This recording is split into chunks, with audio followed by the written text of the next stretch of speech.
बहुत दिक्कतें आई और हम बाल बाल भी बच गए। आप ये देखो कि हमारे खिलाफ हर परिस्थिति डराना धमकाना और हाथी का मुद्दा, पैसे का मुद्दा। उद्योग मंत्री हर्षवर्धन बोले, हाथी इशू तथा गवर्नमेंट मशीनरी के दुरुपयोग के बावजूद उन्हें हरा नहीं सकी भाजपा।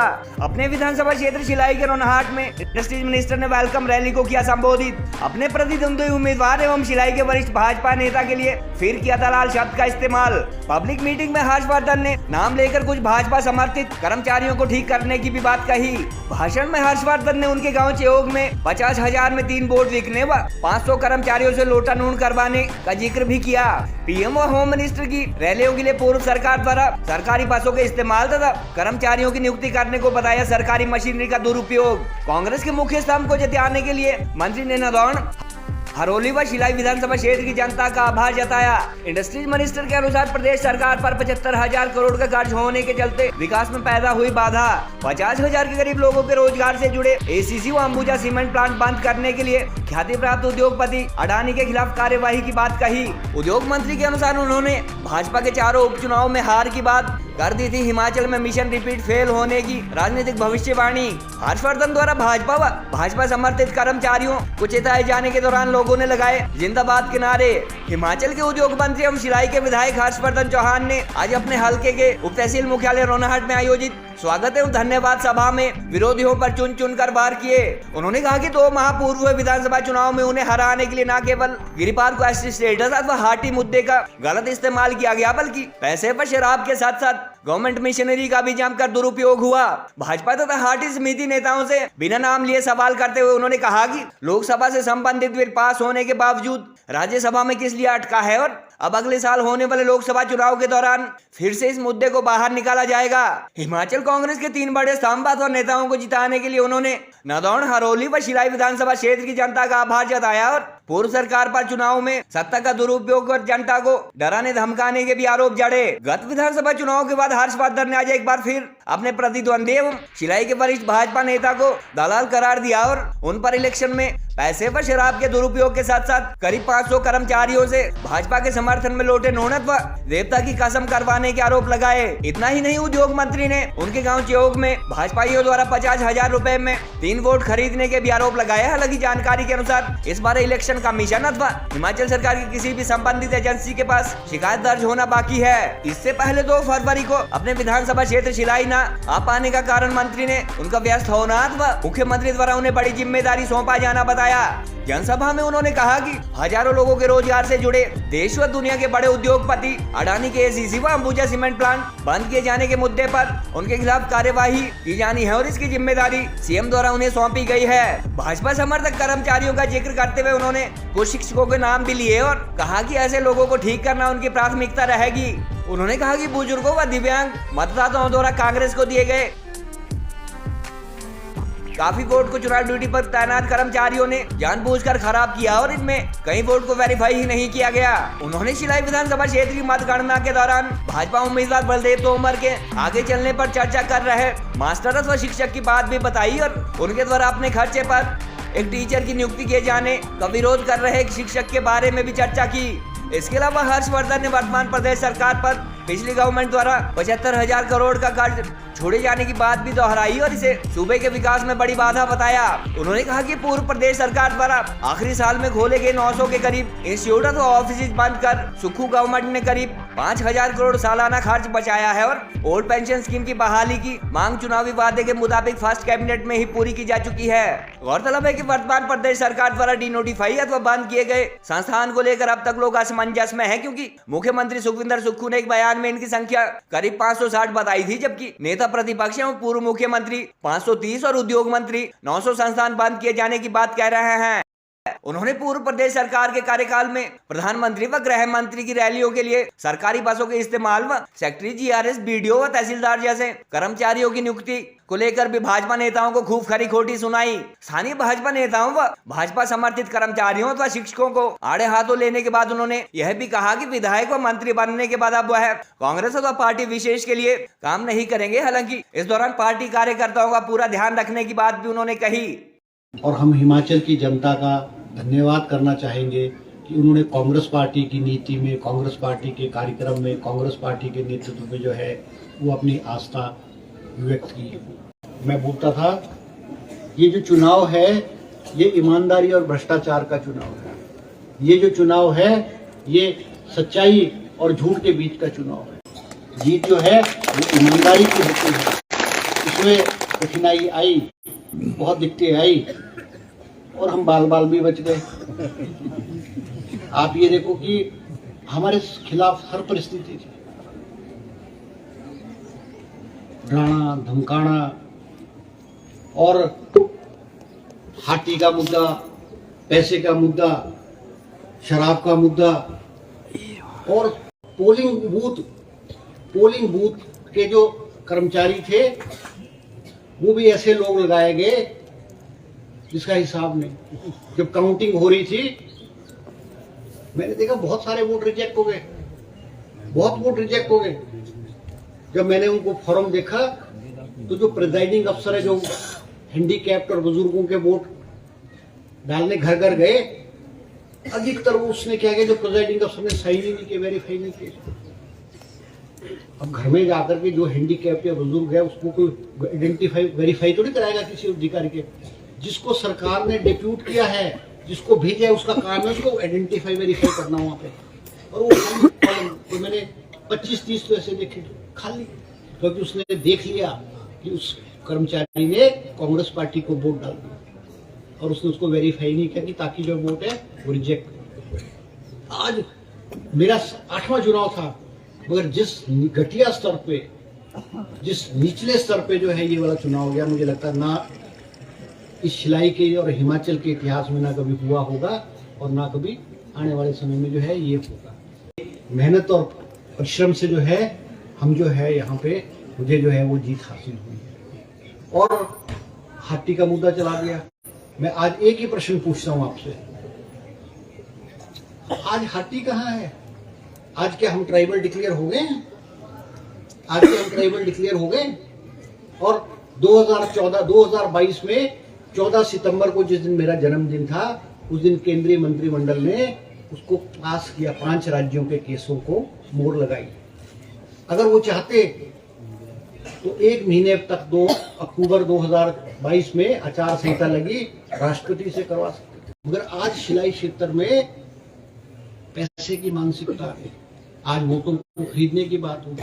मेरे अपने गांव में, जो गांव में 50,000 रुपए के 3 वोट खरीदे, 50,000 रुपए के 3 वोट। आज जहां पे 17,000 रुपए का 1 वोट बिकेगा, वहां आज वहां की क्या स्थिति होगी?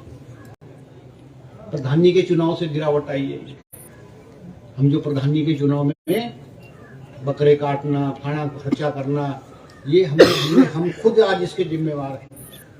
और प्रधानी के चुनाव के बाद क्या होता है, जो प्रधान बनता है वो पंचायत और ब्लॉक को लूटता है।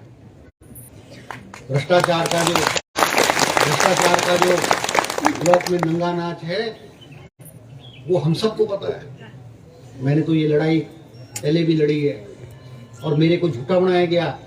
जब मैंने कंप्लेंट की तो भाजपा की सरकार और अधिकारियों ने बोला हर चौहान तो झूठ बोल रहा है, गलत बोल रहा है। अरे तो काम हो रहा है पंचायतों में, धनाधन विकास हो रहा है, स्कीमें भी ठीक है। आज हिमाचल प्रदेश में सुखविंदर सिंह सुक्खू जी के नेतृत्व में कांग्रेस की सरकार बनी। आज हमको जो ये प्रदेश मिला है ये खोखला प्रदेश मिला है, खाली प्रदेश मिला है। आज हमारी जो सरकार है, हमारा जो वित्तीय हालत है वो दयनीय है। आप हैरान होंगे, हमारे ऊपर 75,000 करोड़ रुपए का कर्ज है। और जब कांग्रेस की सरकार बनी थी 2017 में छोड़ी थी, उस वक्त 46,000 करोड़ रुपए का। अमित शाह की रैली हुई तोड़ में, सरकारी बसें, 90 लाख रुपए की पेमेंट हुई। वो तो आचार संहिता लग गई, 14 तारीख को आचार संहिता लगी, 15 को मोदी की रैली थी। और किस तरह से सरकारी कर्मचारियों की ड्यूटी लगाई जाती थी। भारतीय जनता पार्टी की कोशिश थी हिमाचल प्रदेश के जो कांग्रेस के दिग्गज नेता हैं, कांग्रेस पार्टी के जो मजबूत नेता है, उनको हराया जाए ताकि हिमाचल प्रदेश में कांग्रेस पार्टी कमजोर हो। मगर मैं धन्यवाद करूंगा, चाहे शिलाई के लोग हैं, चाहे नदौन के मतदाता है, चाहे हरोली के मतदाता है, उन्होंने जो कांग्रेस पार्टी के मजबूत स्तंभ थे, कांग्रेस पार्टी के जो मजबूत पेड़ थे, उनको हिलने नहीं दिया। और जिस तरह का नेतृत्व तो शिलाई में पैदा हुआ था, मैं कह सकता हूं कि हमारे लिए बड़ी शर्म की बात है कि ऐसा नेतृत्व पैदा हो जो दलाली का काम करे, जिसको दलाल के रूप में जाना जाए। तो शिलाई के आसपास के लोगों की बुद्धिमत्ता से हैरान हूं कि वो जिसको दिख रहा है। अगर मैं कहता हूं अगर भारतीय जनता पार्टी यहाँ से जीत जाती तो शिलाई और शिलाई के आसपास तो कांग्रेस पार्टी के लोग को जो चलना भी मुश्किल हो जाता। 500 मैं कह रहा हूँ 500 कर्मचारियों से कम शिलाई चुनाव क्षेत्र में नोटा नमक कराए। वोट दिए नहीं दिए तो भगवान जाने, मगर जो आंकड़ा भी कह रहे थे ना, शास्त्री जी बोल रहे थे कि कर्मचारियों ने वोट दिया, मुझे नहीं लगता शिलाई के कर्मचारियों ने जो है वोट दिया, क्योंकि जो कर्मचारियों के वोट गिनेंगे तो उस गिनती में बलदेव तो मर गया, मेरे से आगे थे, और 2 कर्मचारी तो मैं इनको सीताराम जी को सुना रहा था, एक रमेश एराने का रमेश लेक्चरर, और एक वो ग्यार सिंह नेगी बशवे का। जब राउंड चल रहे थे तो 5वां राउंड या 6ठा राउंड लगा तो इधर से दरवाजे से कि मैं पीछे से यार तो बलदेव आगे हो गया, बलदेव आगे हो गया, मैं अपने कामों से सुना तो बलदेव आगे हो गया होगा, तो मेरे को देख के आज हम जो चुनाव जीते हैं वो मैं कह सकता हूँ कि देवी देवताओं की और जो है ना, मतलब पिछले जन्म में कर्म अच्छे हो गए मेरे, जो मैं बच गया। और कांग्रेस के लोगों की जो दुआएं है ना, वो उसमें से बच गया हूँ। उनको मैं एक बात कहना चाहूँगा कि आज हमको जो चीज़ खुली है उसको मजबूत करने की जरूरत है। आज नई चीज़ खोलने की जरूरत नहीं है। जो हमने चीज़ें खोली है उनकी स्थिति आप देखो, स्कूलों में मास्टर नहीं है। आपको रोनाट कॉलेज में आज 6 साल बाद रोनाट कॉलेज में 1 प्रोफेसर 2 प्रोफेसर है। आज कॉलेज की बिल्डिंग नहीं है, शर्म की बात है। आज रोनाट कॉलेज की बिल्डिंग 6 साल में जो सरकार जो है वो बना नहीं पाई है। तो शिलाई कॉलेज में साइंस की क्लासें नहीं चलती, मेडिकल और नॉन मेडिकल की क्लासें शिलाई कॉलेज में नहीं चलती क्योंकि प्रोफेसर नहीं है। मेरे पास एक दिन शिलाई स्कूल के लोग आए, +2 के बच्चे आए, +2 के बच्चे आए मेडिकल साइंस के, कि हमारे पास फिजिक्स का नहीं है, हमारे पास केमिस्ट्री का नहीं है। और वो जब आगे मेरे पास, मैंने शर्मा जी को बोला था कि शर्मा जी आपके है प्रोफेसर पर बायोलॉजी का, कि मेरे पास बायोलॉजी। मैंने उन बच्चों को कहा कि ऐसा करो, तुम्हारी मैं पैसे दूंगा और तुम्हारी एक मैं क्लास शर्मा जी के स्कूल में इनका टीचर पढ़ाएगा, उसको मैं पैसे दे दूंगा। बच्चे स्कूल भी नहीं पहुंचे, और जो गुरुजी है ना जिसके पास स्कूल का चार्ज था, वो बच्चों को धमकाने लग गया है, तुम तो एमएलए के पास जाते हो, हाँ करते हो, मैं तुम्हारे को निकाल दूंगा। एक हमारे चो का लड़का था, उसने मेरे को सुबह फोन बोल कर दिया, बोले खड़े आए आपके पास, ये तो बार को धमका रहा है मास्टर जी। आप देखो कि इनकी मानसिकता क्या है। हम बच्चों की पढ़ाई के लिए पैसे दे रहा हूँ मैं अपनी जेब से, मैंने टीचर उपलब्ध करना है, मैंने बच्चे पढ़ाने, मगर इनकी मानसिकता है हर चौहान को क्रेडिट नहीं जाना चाहिए। बच्चों का भविष्य खराब हो जाए तो हो जाए, मगर हर्षवर्धन चौहान को क्रेडिट नहीं जाना चाहिए। आज ऐसी मानसिकता भारतीय जनता पार्टी के लोग और भारतीय जनता पार्टी के कर्मचारी रखते हैं, और इन कर्मचारियों को ठीक करना जो है मेरी पहली प्राथमिकता है।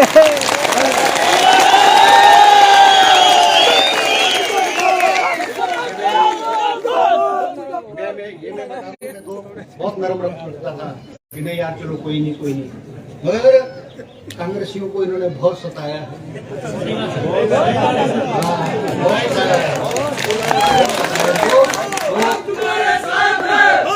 आगे बढ़ो, हम तुम्हारे साथ हैं, आगे बढ़ो, हम तुम्हारे साथ हैं। देखो आज आपकी मेरे से बहुत आशाएं हैं, मगर अभी मैं 2 तारीख को 3 और 4 का प्रोग्राम था मेरा चुनाव क्षेत्र आने का। 1 तारीख को घर से सामान लेकर के गाड़ी गुड़ी सब तैयार जी मैं दफ्तर में 5 बजे चलना था, 5 के 6 बजे, 6 के 7 बजे, 7 से 9 बजे, 9 से 10 बजे और रात को 11 बजे मुख्यमंत्री ने बोला भाई ये सीमेंट विभाग चला है, इंडस्ट्री मिनिस्टर नहीं जा सकता है, इंडस्ट्री मिनिस्टर को कल बैठक लेनी है, क्योंकि हमने अदानी सीमेंट प्लांट के खिलाफ जो है कार्रवाई करनी है, इसलिए आप मीटिंग करी और क्या क्या कार्रवाई की जा सकती है। और रात के 11 बजे जो है मैंने प्रोग्राम कैंसिल किया और मेरे को फिर 2 को भी लेना पड़ा, 3 को भी लेना पड़ा, 4 को भी लेना पड़ा और 5 को जब 4 को मुख्यमंत्री जब गए और हमने वो जो मीटिंग करनी थी, सरकारी मीटिंग्स करनी थी, उसके बाद में आज मेरे पे भी बहुत बड़ी जिम्मेवारी है। इस सरकार की मुख्यमंत्री ने मुझे भी बहुत बड़ी जिम्मेवारी दी है। जैसे भी शर्मा जी ने कहा कि मेरे लोग आते हैं दफ्तर में, मेरे दफ्तर में रश इतना होता है कि पूछो ना। कोई सरकारी कर्मचारी, कोई प्रेस वाले, मीडिया वाले, अब ये मीडिया वाले भाई बंधु है। अब शिमला में मेरे दफ्तर में हर रोज 1 घंटा तो मीडिया वाले कोई ना कोई प्रदेश का मुद्दा है उसकी मतलब ब्रीफ करें। टिप्पणी लेने, बाइट लेने मेरे दफ्तर में जो आते हैं।